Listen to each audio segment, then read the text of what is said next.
चलते हैं श्रीमद् भागवत महापुराण नवम स्कंद द्वितीय खंड। भगवान परमहंस शिरोमणि श्री सुखदेव जी महाराज मानो परीक्षित के लिए भगवान स्वयं श्री सुखदेव जी के रूप में चल करके परम पद प्रदान करने आए। नहीं 7 दिन में तक्षक सर्प काटेगा, 7 दिन में कैसे परम पद की प्राप्ति होती। मानो भगवान परमहंस जी का रूप धर करके उनको परम पद देने आए। राजा परीक्षित ने पूछा, भगवान आपने सब मनवंतरों और उनमें अनंत शक्तिशाली भगवान के द्वारा किए हुए ऐश्वर्य पूर्ण चरित्रों का वर्णन किया, मैंने उनका श्रवण किया। आपने कहा कि पिछले कल्प के अंत में द्रविड़ देश के स्वामी राजर्षि सत्यव्रत ने भगवान की सेवा से मत्स्यावतार जो भगवान ने धारण किया उनसे ज्ञान प्राप्त किया और वो इस कल्प में वैवस्वत मनु हुए। आपने उनके इक्ष्वाक आदि नरपति पुत्रों का भी वर्णन किया। ब्रह्मन, अब आप कृपा करके उनके वंश और वंश में होने वालों का चरित्र वर्णन कीजिए। हमारे हृदय में बड़ी उत्सुकता है उनके वंश के चरित्र को सुनने की। सूत जी कहते हैं, शौनकादि ऋषियों ब्रह्मवादी ऋषियों की सभा में जब राजा परीक्षित जी ने प्रश्न किया तब धर्म के मर्मज्ञ भगवान परमहंस सुखदेव जी ने कहा, परीक्षित तुम मनुवंश का वर्णन संक्षेप से सुनो, विस्तार से तो सैकड़ों वर्ष में भी उसका वर्णन नहीं किया जा सकता। जो परम पुरुष परमात्मा छोटे बड़े सभी प्राणियों की आत्मा है, प्रलय के समय केवल वही थे, केवल परमात्मा। ये विश्व या और कुछ बिल्कुल नहीं था। महाराज, उनकी नाभि से एक स्वर्णमय कमल कोश प्रकट हुआ, उसी में चतुर्मुख ब्रह्मा जी का आविर्भाव हुआ। ब्रह्मा जी के मन से मरीच और मरीच के पुत्र कश्यप और उनकी धर्म पत्नी दक्षनंदिनी अदिति से विवस्वान भगवान सूर्य का जन्म हुआ। विवस्वान की संज्ञा नामक पत्नी से श्राद्ध देव मनु का जन्म हुआ।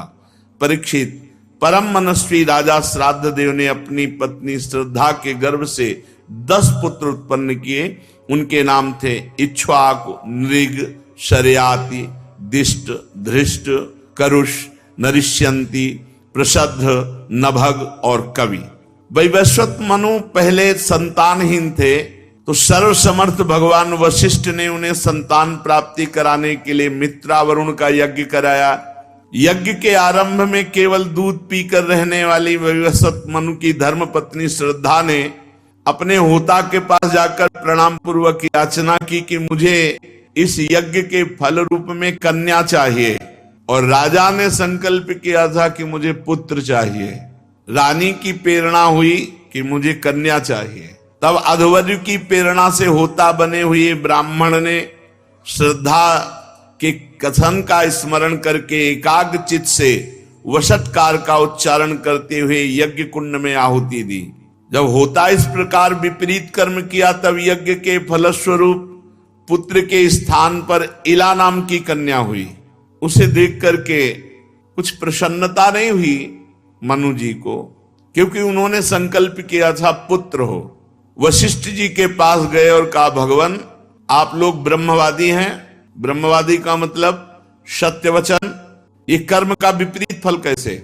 हमने तो कर्म किया पुत्रेष्टि यज्ञ, पुत्र प्राप्त हो, फिर ये विपरीत कैसा है? इला नाम की कन्या कैसे? हमें बहुत दुख है, ऐसा विपरीत फल नहीं होना चाहिए था। आप लोग मंत्र के ज्ञाता हैं, पूर्ण मंत्र आपके अधीन हैं, आप जितेंद्रीय हैं, तपस्या के कारण निष्पाप हो चुके हैं, आप में असत्य बिल्कुल नहीं है, फिर उल्टा फल कैसा हो गया? वृद्ध प्रपितामह भगवान वशिष्ठ ने ध्यान किया और कहा, महाराज ये विपरीत संकल्प आपकी रानी के द्वारा कराया गया है। होता के विपरीत संकल्प से हमारा संकल्प ठीक ठीक पूरा नहीं हुआ। दुखी मत हो, मैं अपनी तपस्या के प्रभाव से इसे पुत्र बना देता हूं। परम यशस्वी भगवान वशिष्ठ जी ने निश्चय किया और जो इला नाम की कन्या प्रकट हुई थी उन्होंने भगवान नारायण को प्रसन्न किया। सर्वशक्तिमान भगवान श्रीहरि ने संतुष्ट होकर कहा, जो तुम वरदान मांगोगे वो दे देंगे। तो उन्होंने कहा कि ये कन्या पुत्र बन जाए।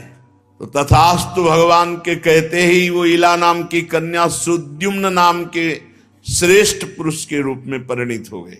अब प्रारब्ध का खेल होता है।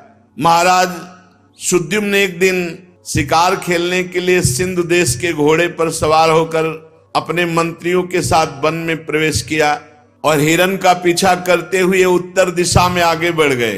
सुमेरु पर्वत की तलहटी के एक वन में चले गए। उनको पता नहीं था कि इस वन का प्रभाव है कि यहाँ कोई पुरुषत्व में नहीं रह सकता, वहां गौरी शंकर भगवान विहार करते हैं। उसमें प्रवेश करते इस सुद्युम्न ने देखा कि वो स्त्री बन गए, घोड़ी बन गए, और जितने मंत्री थे वो सब 9 युवतियां, घोड़ा घोड़ी पुरुष स्त्री। सुद्युम्न भी अपने को स्त्री रूप में उस वन के प्रवेश मात्र से, भगवान गौरी शंकर का नित्य विहार स्थल है, वहां माता जी ने ही ये बात कह रखी थी, इस वन में जो भी प्रवेश होगा वो स्त्री स्वरूप हो जाएगा। अब अपने अनुचरों को एक दूसरे को देखा तो सब 9 युवती बहुत उदास हो गए कि कैसे राज्य में प्रवेश करें। अब राजा रानी बन गए, मंत्री जो है वो भी 9 युवती बन गए, घोड़ा घोड़ी बन गए। और उस भूखंड का ऐसा प्रभाव, परीक्षित जी ने पूछा महाराज ऐसा भूखंड का प्रभाव कैसे, किसने बना दिया, आप कृपा करके हमें उत्तर दीजिए क्योंकि बड़ा कौतूहल हो रहा है। तो भगवान सुखदेव जी ने कहा एक दिन भगवान शंकर के दर्शन करने के लिए बड़े बड़े व्रतधारी ऋषि मुनि अपने तेज से दिशाओं का अंधकार मिटाते हुए इस वन में प्रवेश किया। उस समय भगवान शंकर के वामांग में अंबा जी विराजमान थी।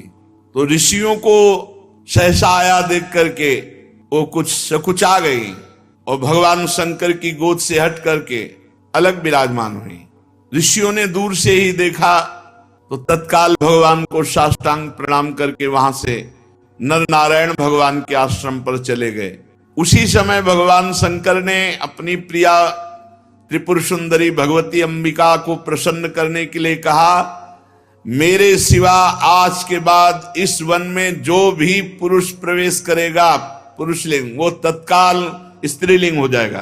परीक्षित, तभी से उस स्थान में कोई पुरुष प्रवेश नहीं करता। और सुद्युम्न को पता नहीं था, वो शिकार के लोभ में अपने मंत्रियों के साथ प्रवेश कर गए तो सब बदल गया। अब वो स्त्री बने हुए एक दूसरे की तरफ देखें, मंत्री जो थी वो भी 9 युवती और राजा भी 9 युवती, घोड़ा घोड़ी। अब वो विचार करने लगे कि नगर में तो प्रवेश नहीं कर सकते, कैसे प्रवेश करे, राजकुमार कहाँ और कहाँ। तो वो वहीं वन में भ्रमण कर रहे थे तो चंद्रमा पुत्र बुध, उन्होंने देखा सुद्युम्न को।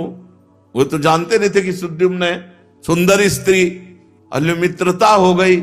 अब बुध को पति बना लिया और फिर कुछ दिन में गर्भ रहा और पुरुरवा नाम का पुत्र उत्पन्न हुआ, लड़का बच्चा भी हो गए। मनुपुत्र राजा सुद्युम्न स्त्री हो गए हैं। ऐसा सुनते ही फिर वशिष्ठ जी का स्मरण किया, क्योंकि वशिष्ठ जी ने इला से सुद्युम्न बनाया था। सुद्युम्न की दशा देखकर वशिष्ठ जी के हृदय में बड़ी कृपा उत्पन्न हुई। फिर उन्होंने भगवान शंकर की आराधना की कि सुद्युम्न पुरुष बन जाएं। भगवान शंकर प्रसन्न हुए वशिष्ठ जी पर और उन्होंने कहा कि हमारी भी बात असत्य नहीं होगी, इस वन में जो प्रवेश किया वो स्त्री बनेगा और तुम्हारी भी तपस्या व्यर्थ नहीं जानी चाहिए। तो 1 महीने तक ये पुरुष रहेंगे और 1 महीने के बाद स्त्री हो जाएंगे, फिर 1 महीने स्त्री रहेंगे, फिर 1 महीने पुरुष रहेंगे, ऐसा हो सकता है।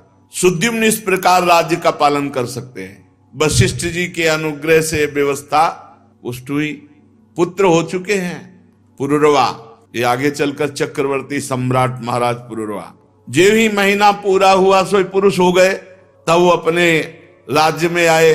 पर 1 महीना राजा बनकर के शासन किया, फिर स्त्री बन गए तो फिर महल में चुपचाप रहना पड़ा। जब प्रजा को ये बात चली तो उन्होंने कहा इसे हमारे अभिनंदन योग्य राजा नहीं कि महीना भर राजा बने और महीना भर रानी बने। हाँ, इसलिए प्रजा उनका अभिनंदन नहीं करती। उनके 3 पुत्र हुए, उत्कल, गय और विमल। ये सब दक्षिणापथ के राजा हुए। बहुत दिनों के बाद ऐसे चलता रहा, 1 महीने पुरुष बनकर राज्य करना और 1 महीने रानी बनकर महल में रहना। सुद्युम्न ने अपने पुत्र पुरुरवा को राज्य दे दिया और स्वयं तपस्या के लिए वन की यात्रा की। जब सुद्युम्न तपस्या करने के लिए वन में चले गए, तब वैवस्वत मनु ने पुत्र की कामना से यमुना जी के पावन तट पर 100 वर्ष तक तपस्या की। इसके बाद उन्होंने संतान के लिए सर्वशक्तिमान भगवान श्री हरि की आराधना की और अपने ही समान 10 पुत्र प्राप्त किए, जिनमें सबसे बड़े महाराज इक्ष्वाकु थे। उन मन पुत्रों में से एक का नाम था प्रशद्र। वशिष्ठ जी ने उनको गाय की रक्षा में नियुक्त किया। अब उस समय कोई बिजली तो थी नहीं, तो अंधेरे में गाय के झुंड में एक बाघ घुस गया, तो गौएं रम्हाने लगी, उठ के खड़ी हो गई, भागने लगी। एक गाय को बाघ ने पकड़ लिया। अब प्रशद्ध गाय के पास दौड़े गए, घोर अंधकार था, हाथ में तलवार। देखा अचानक ये तो बाघ ने गाय को पकड़ रखा है, तो बाघ के सर पर मारा, पर खेल पलट गया। बाघ छलांग लगा गया और वो प्रहार गाय के सिर पर, जिससे तत्काल गाय का सर कट गया और तलवार की नोक से बाघ का कान भी कट गया था, इसलिए वो भाग पड़ा। प्रशद्र ने समझा बाघ मर गया, परंतु जब रात बीती तब देखा कि गाय की गर्दन कटी हुई। बड़ा दुख हुआ। यद्यपि जानबूझकर गौ हत्या नहीं की थी, फिर भी वशिष्ठ जी ने उन्हें शाप दे दिया कि जाओ, तुम इस कर्म से क्षत्रिय कुल में नहीं रहो। प्रशद्ध ने यह सफाई नहीं दी कि गुरुजी मैंने कोई अपराध नहीं किया। अंजलि बांधकर शाप स्वीकार कर लिया और मुनियों को प्रिय लगने वाले नैष्ठिक ब्रह्मचर्य का नियम लिया कि पूरा जीवन तप पूर्वक व्यतीत करेंगे। समस्त प्राणियों का अहेतु की हितैषी, सबके प्रति समान भाव से युक्त होकर भक्ति के द्वारा भगवान वासुदेव की अनन्य प्रेममयी भक्ति प्राप्त की। सारी आसक्तियां मिट गईं, वृत्तियां शांत हो गईं, इंद्रियां बस में हो गईं। कोई संग्रह परिग्रह न रखते हुए दैवश इस शरीर का निर्वाह करते। वो आत्मज्ञान से संतुष्ट होकर परमात्मा में समाधिस्थ रहते। कभी कभी जड़ अंधे बहरे के समान पृथ्वी पर विचरण करते। एक दिन वन में गए और देखा दावानल धधक रहा है। मननशील प्रशद्ध ने शरीर का अंतिम समय जानकर उसी अग्नि में प्रवेश कर गए, उस शरीर को स्वाहा कर दिया और स्वयं परमात्मा को प्राप्त हुए। मनु जी के सबसे छोटे पुत्र थे कवि। ये भी निष्प्रिय महात्मा थे। राज्य छोड़कर बंधुओं के साथ वन में चले गए और अपने हृदय में विराजमान परमात्मा का चिंतन करके किशोर अवस्था में ही शरीर को छोड़ दिया, परम पद को प्राप्त हुए। धन्य है जीवन जो भगवान को प्राप्त करके शरीर पूरा करे। धृष्ट के धारष्ट नामक क्षत्रिय हुए। अंत में उसी शरीर से वो सब ब्रह्म ऋषि बन गए। नृग का पुत्र हुआ सुमति, उसका पुत्र भूत ज्योति, भूत ज्योति का पुत्र वसु, वसु का प्रतीक, प्रतीक का ओघवान, ओघवान के पुत्र का नाम भी ओघवान ही था। उनके एक ओघवती नाम की कन्या थी, जिसका विवाह सुदर्शन से हुआ। मनुपुत्र नरिष्यंत से चित्रसेन, उससे ऋक्ष, ऋक्ष से मीढवान। ये वंश का वर्णन महापुरुषों के है, जिससे इसी वंश से भगवान का अवतार होता है, इसी वंश में आगे चल करके। इसीलिए परम पावन उनके पितरों तक के नाम का स्मरण किया जाता है। वो कुल धन्य है जहां भगवान और भगवान के प्रेमी महाभागवत प्रकट होते हैं। परीक्षित ब्राह्मणों का अग्निवेश्यायन गोत्र उन्हीं से चला है। इस प्रकार महाराज मनु के पुत्र दिष्ट का वंश, दिष्ट के पुत्र का नाम नाभाग, ये उस नाभाग से अलग है जिसका मैं आगे वर्णन करूंगा। अपने कर्म के कारण ये वैश्य भाव को प्राप्त हो गए। उनका पुत्र हुआ भलंद और उससे वत्स प्रीति, वत्स प्रीति का प्रांशु और प्रांशु का पुत्र प्रमति, प्रमति के खनित्र, खनित्र के चाक्षुष और उनके विवंशत हुए। विवंशत के पुत्र रंभ और रंभ के पुत्र खनिनेत्र, दोनों ही परम धार्मिक हुए। उनके पुत्र करंधम और करंधम के आविक्षित, महाराज परीक्षित, आविक्षित के पुत्र मरुत चक्रवर्ती सम्राट महाराज हुए। अंगिरा के पुत्र महायोगी संवर्त ऋषि ने महाराज मरुत का यज्ञ कराया था। मरुत का यज्ञ जैसा हुआ वैसा और किसी का नहीं हो सकता। उस यज्ञ में छोटे बड़े पात्र सब स्वर्ण के थे। उस यज्ञ में इंद्र को सोमपान करके मतवाला कर दिया गया। दक्षिणाओं से ब्राह्मणों को तृप्त कर दिया गया और उसमें परसने वाले थे मरुदगण और विश्वेदेव सभासद थे। जैसी मरुत ने यज्ञ की वैसी ऐसी अद्भुत यज्ञ। इसी यज्ञ के लिए वशिष्ठ जी को देवराज इंद्र ने वरण कर लिया। जब ये यज्ञ कराने का संकल्प वशिष्ठ जी ने लिया, देवराज इंद्र सोचे कि यज्ञ नहीं होनी चाहिए, नहीं मरुत हमसे आगे निकल जाएंगे। मनुष्य होकर भी यज्ञों में देवराज इंद्र से आगे निकल जाएंगे। तो देवराज इंद्र गए और वशिष्ठ जी से कहा कि मैं तुम्हें आचार्य रूप से वरण करता हूं। तो वशिष्ठ जी ने कहा, यद्यपि मैं पहले से, पर तुम देवराज हो इसलिए तुम्हारी आज्ञा का पालन करते हैं, हम स्वीकार करते हैं। और मरुत को मना कर दिया। मरुत जी बहुत उदास विराजमान थे। इतने में देवर्षि नारद जी आए। तो देवर्षि नारद जी ने कहा, आप उदास क्यों बैठे हैं? तो उन्होंने कहा, यज्ञ का अनुष्ठान और गुरुदेव को चतुरता पूर्वक देवराज इंद्र ने वरण कर लिया, अब तो हमारी यज्ञ अधूरी रह गई। तो उनका नहीं, यज्ञ नहीं अधूरी रहेगी। एक महात्मा है जो बहुत जोर के हैं, शंबर्त ऋषि, महायोगी शंबर्त। ये इस समय काशी विश्वनाथ जी में है। तुम जाओ और शव को ऐसे रख देना तो वो मार्ग से दूर ही भागेंगे। पागलों जैसी चेष्टा करेंगे तो उनके पीछे ही एकांत में भागना और उनको वर्ण कर लो यदि आचार्य रूप में, तो अद्भुत यज्ञ होगी और हर देवता हाथ जोड़कर वहां खड़ा रहेगा, क्योंकि महायोगी संवर्त जी बड़े सामर्थ्यशाली। ऐसा ही किया। काशी गए तो विश्वनाथ जी के एक बार दर्शन करने संवर्त जी जाते थे। तो 24 घंटे एक शव रख करके निरीक्षण किया कि वो शव से बहुत दूर रखते थे। जो ही देखा उनकी चेष्टा तो पीछे लग गए कि यही संवर्त ऋषि। तो लघुशंका फेंकना, थूकना, मारना, ऐसा सब चेष्टा करते हुए एकांत गंगा के किनारे पहुंचे। तो उनका, क्या चाहते हो? तो उनका, आपको गुरु रूप में वरण करना चाहते हैं यज्ञ के लिए। तो बोले, देख लो, जिस समय मैं यज्ञ के लिए बैठूंगा उस समय सारे देवता खिलाफ हो जाएंगे तुम्हारे। अगर तुमने हमारा गुरु पद से बहिष्कार किया तो तुम्हारा सर्वनाश कर देंगे, और अगर गुरु पद पर बैठा ले रहे तो हर देवता को वही करना होगा जो मैं कहूंगा। ऐसा ही हुआ। मरुत जी ने कहा, बिल्कुल आपका त्याग नहीं कर सकता। गुरु रूप में वरण करके यज्ञानुष्ठान प्रारंभ हुआ। सबसे पहले आवाहन किया अग्नि का। अग्नि देवता उपस्थित हुए।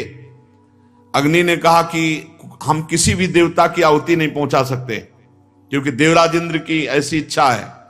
तो उन्होंने कहा, अगर हमारी आज्ञा का पालन नहीं किया तो अपने मंत्र बल से तुम्हें भस्म कर देंगे। अग्निदेव को कहा कि मैं तुम्हें भस्म कर। थर्रा गए अग्निदेव।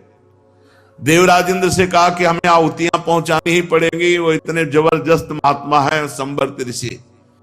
देवराज इंद्र ने वज्र का प्रहार करना चाहा महाराज मरुत के ऊपर, ईर्ष्यावन। ऐसे ही रोक दिया, ऐसे ही, और कहा जब तक यज्ञ हो ऐसे खड़े रहो। इतने सामर्थ्यशाली महात्मा संवर्त ऋषि, जब तक यज्ञ हो। तब वो धीरे से बोले कि बहुत हाथ दर्द कर रहा है। तो बोले, उपद्रव नहीं करना, चलो ठीक हो जाओ। तो उनके हाथ ठीक हो गए। खूब अमृत पान कराया, खूब आनंद वर्षा हुई, बहुत जोर की। जैसी महाराज मरुत की यज्ञ हुई, अद्वितीय। दक्षिणाओं से तृप्त कर दिया। ब्राह्मण लोग उठा करके नहीं ले जा रहे थे, नहीं चाहिए मुझे इतना हीरा जवाहरात स्वर्ण आदि। मरुत के पुत्र का नाम था दम, और दम से राज्यवर्धन, उससे सुधृति, सुधृत से नर नामक पुत्र की उत्पत्ति हुई। महाराज नर से केवल, केवल से बंधुमान, बंधुमान से वेगवान, वेगवान से बंधु, बंधु से राजा तृणबिंदु का जन्म हुआ। राजा तृणबिंदु आदर्श गुणों के भंडार थे। अप्सराओं में श्रेष्ठ अलम्बुषा देवी ने उनका वरण किया, जिससे उनके कई पुत्र हुए। इडविडा नाम की एक कन्या हुई। मुनिवर विश्वस्त्रवा ने अपने योगेश्वर पिता पुलस्त जी से उत्तम विद्या प्राप्त करके इडविडा के गर्भ से लोकपाल कुबेर को जन्म दिया। महाराज तृणबिंदु ने अपनी धर्म पत्नी से विशाल, शून्य बंधु और धूम्रकेतु, इन पुत्रों को प्रकट किया, जिसने विशाल वंशधर हुए, जो वैशाली नाम की नगरी बसाई। विशाल से हेमचंद, हेमचंद से धूम्राक्ष, धूम्राक्ष से संयम, संयम के दो पुत्र हुए कृशाश्व और देवज। कृशाश्व के पुत्र का नाम सोमदत्त, उसने अश्वमेध यज्ञों द्वारा यज्ञपति भगवान की आराधना की और योगेश्वर संतों का आश्रय लेकर उत्तम परम पद को प्राप्त किया। सोमदत्त का पुत्र हुआ सुमति और सुमत से जन्मेजय। ये सब तृण बिंदु की कीर्ति को बढ़ाने वाले विशाल वंशी राजा हुए। श्री सुखदेव जी कहते हैं, परीक्षित, मनुपुत्र राजा सरयाति वेदों का निष्ठावान विद्वान था। अंगिरा गोत्र के ऋषियों के यज्ञ में दूसरे दिन का कर्म बताया जो गया था। उसकी एक कमल लोचना कन्या थी, उनका नाम सुकन्या था।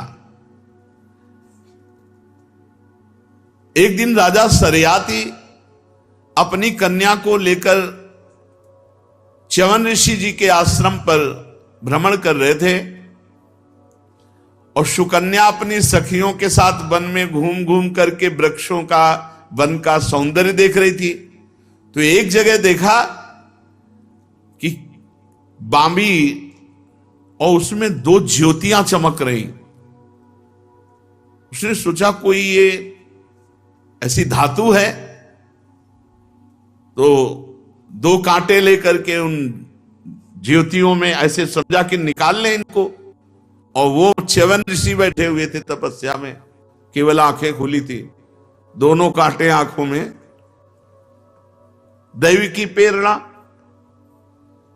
अब सुकन्या ने जब काटे उन, तो उनसे खून बह चला। अब तो घबरा के भाग गई कि हमें लगता है कोई अपराध बन गया, ये क्या था, किसी से कहा नहीं।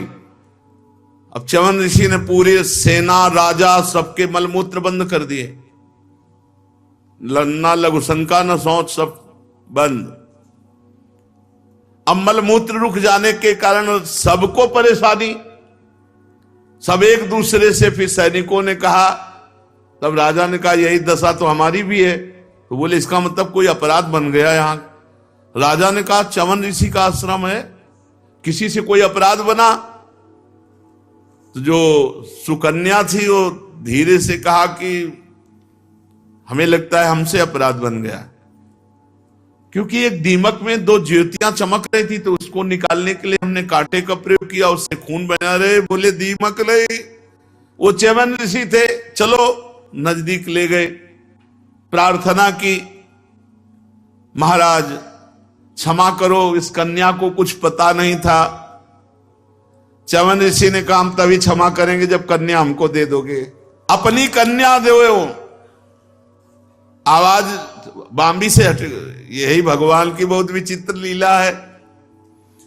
च्यवन मुनि का अभिप्राय समझकर राजा ने सुकन्या से कहा चुपचाप स्वीकार करो इनको पति रूप में, पूरे मलमूत्र बंद है सबके। महाराज अब ऐसे कैसे कहते, इसीलिए आंख खोल लियो, ये सब विधान बनवा दिया। अपनी कन्या को अर्पित कर दिया, खोल दिए सबके मलमूत्र। बड़ी सावधानी से कहा कि तुरंत अब कन्या देकर निपट गए, चलो आश्रम से सब, कोई अपराध न बन जाए ऋषि का। अब परम क्रोधी महान तपस्वी, और कहा वो राजकुमारी सुकन्या, पर पति रूप में वर्ण कर लिया तो रात दिन हाथ जोड़े केवल सेवा में खड़ी रहती, मनोवृत्ति ताड़ती रहती कि हमारे पति की क्या मनोवृत्ति, उसी के अनुसार वर्ताव करती। कुछ समय व्यतीत होने पर दोनों अश्विनी कुमार देवताओं के जो वैद्य हैं वो आश्रम में पधारे च्यवन ऋषि के। च्यवन मुनि ने उनका यथोचित सत्कार किया, कहा आप दोनों समर्थ हैं, हमने ब्याह किया है पर हड्डी हड्डी हमारे शरीर में है, बूढ़े हो गए हैं, ब्याह लायक बना दो। अब वो तो देवताओं के वैद्य हैं, मेरा रूप ऐसा होना चाहिए कि इसको संकोच हो रहा है। पति तो बना लिया, लेकिन अब ये राजकुमारी और कहां तपस्वी शरीर, तो ये स्त्री क्या त्रिभुवन की कोई भी स्त्री देखे तो मेरे पे आकर्षण हो जाए, ऐसा सुंदर रूप बना दो। अब वो देवताओं के वैद्य, तो उन्होंने कहा कि जैसी आप आज्ञा करते हैं वैसा मैं कर दूंगा। तो उन्होंने कहा हम आपको देवताओं के यज्ञ भाग में सोमपान करने का अधिकारी बना देंगे। च्यवन ऋषि ने कहा। बात हो गई। वैद्य शिरोमणि अश्विनी कुमार ने महर्षि च्यवन का अभिनंदन किया। इसके बाद मंत्रों से अभिषिक्त करके कुंड बनाया और कहा आप स्नान कीजिए। जे भी स्नान करने के लिए जब जा रहे थे तो शरीर की एक एक हड्डी देख लो, नस गिन लो, झुर्रियां पड़ी और बहुत ही वैसे बीभत्स मतलब भयावना रूप, और आंखें वैसे ही फूट गई थी। तभी तो अब जब कुंड में प्रवेश किया तो दिव्य नेत्र, तेजोमय रूप, और एक नहीं 3 निकले, क्योंकि अश्विनी कुमार भी साथ में। जैसे 3 पुरुष एक जैसे एकदम, तीनों के ही कमलों की माला, कुंडल, सुंदर वस्त्र पहने एक से, और ऐसे तीनों रूप कि त्रिभुवन की कोई भी स्त्री देखे तो लुभायमान हो जाए। परम सुंदरी सुकन्या जी ने जब देखा, तीनों एक की आकृति एक, तीनों का तेज एक, आवाज हुई इनमें से अपने पति को पहचान लो, अगर पहचान लिया तो तुम्हारा वरण हो जाएगा। तो विचार किया कि कैसे कैसे पहचाने, तीनों तो एक जैसे है। तब उन्होंने मन से देव वैद्य अश्विनी कुमार की शरण ली कि आप ही पहचान मुझे बता सकते हो। मैं अपने पति के सिवा किसी की तरफ देखना भी पसंद नहीं करूंगी, आप मुझे बताओ मेरे तीनों में से मेरे पति कौन है। तो अश्विनी कुमार ने इशारा कर दिया, मध्य में उनके पति च्यवन ऋषि देव स्वरूप अपने पति के चरणों में मस्तक रख दिया। बहुत प्रसन्न हुए च्यवन ऋषि। च्यवन मुनि से आज्ञा लेकर के विमान पर बैठ करके देव वैद्य चले गए।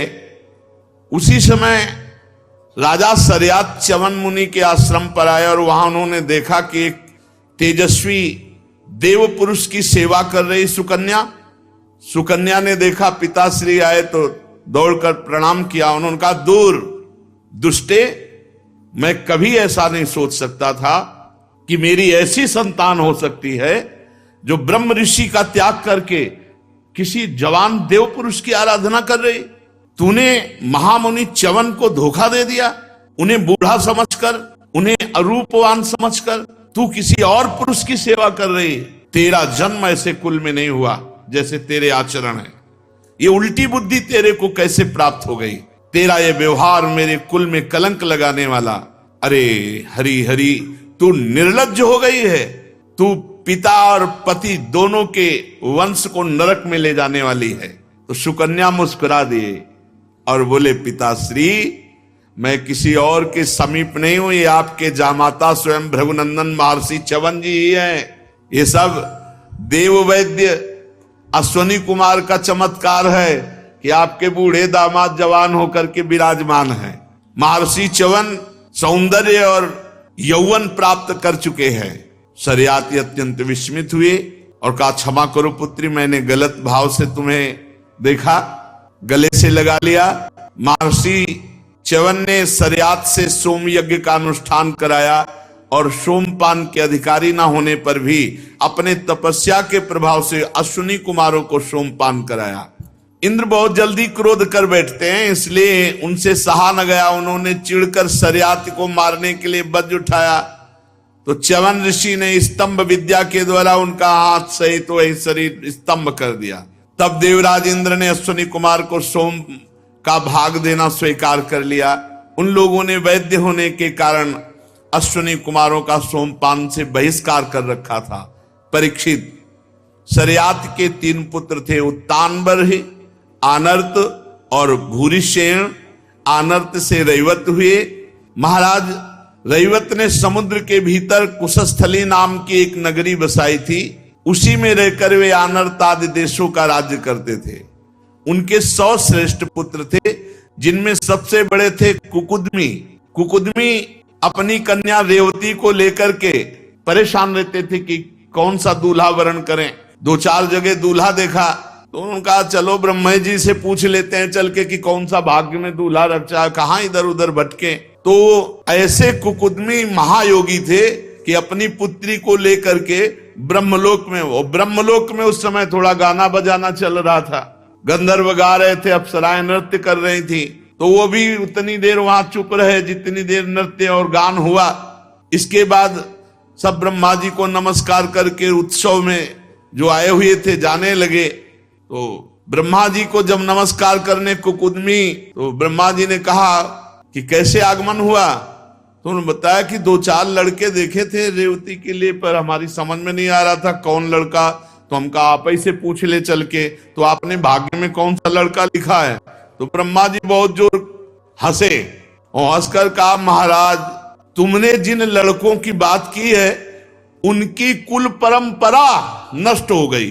बोले अभी तो आ रहे, बस नाचे गाना तो देखा, बोले यहाँ का नाच गाना और वहां की कुल परंपरा नष्ट हो गई, सब काल के गाल में चले गए। अब उनके न पुत्र बचे, न पौत्र बचे, न नाती बचे, न गोत्र बचे, ऐसी वंश परंपरा। अब जाओ, 27 चतुर्युगी का समय बीत चुका है, इसलिए तुम जाओ। इस समय भगवान श्री हरि के अंश से महाबली बलदेव जी पृथ्वी पर विराजमान, वही दूल्हा है तुम्हारी पुत्री के, रेवती जी के। राजन, नर रत्न को ये कन्या रत्न तुम समर्पित कर दो, जिनके नाम लीला आदि का श्रवण कीर्तन बड़ा ही पवित्र है, वे ही प्राणियों के जीवन सर्वस्व भगवान पृथ्वी का भार उतारने के लिए अपने अंश से अवतीर्ण हुए हैं। राजा कुकुदमी ने ब्रह्मा जी का आदेश प्राप्त करके उनके चरणों की वंदना की और अपने नगर में चले आए। उनके वंशजों ने यक्षों के भय से वो नगरी छोड़ दी थी जहां तहां निवास कर रहे थे। राजा कुकुदमी ने सर्वांग सुंदरी पुत्री परम बलशाली भगवान बलराम जी को सौंपी। तो भगवान बलराम जी ने देखा बहुत लंबी, क्योंकि पहले के युगों की, और जब कह रहे वंश परंपरा सब चली गई, भगवान का अवतार हो गया, बलराम जी का अवतार हो गया, केवल नाच गाना होने भर में वहां कमल की पंखुड़ी में ऐसे छेद, यहाँ का 1 वर्ष व्यतीत हो गया, इतनी आयु है अपनी। बलराम जी ने जब देखा तो अपना हल वगैरह अपने बराबर बनाया, रेवती जी को, बहुत लंबी रेवती जी, भगवान बलराम जी को रेवती जी सौंप दी और कुकुदमी जी बद्री नारायण भगवान में तपस्या करके भगवान के परम पद को प्राप्त हुए। आगे नाभाग और अम्बरीश जी का चरित्र शेष चर्चा। श्री राधा वल्लभ लाल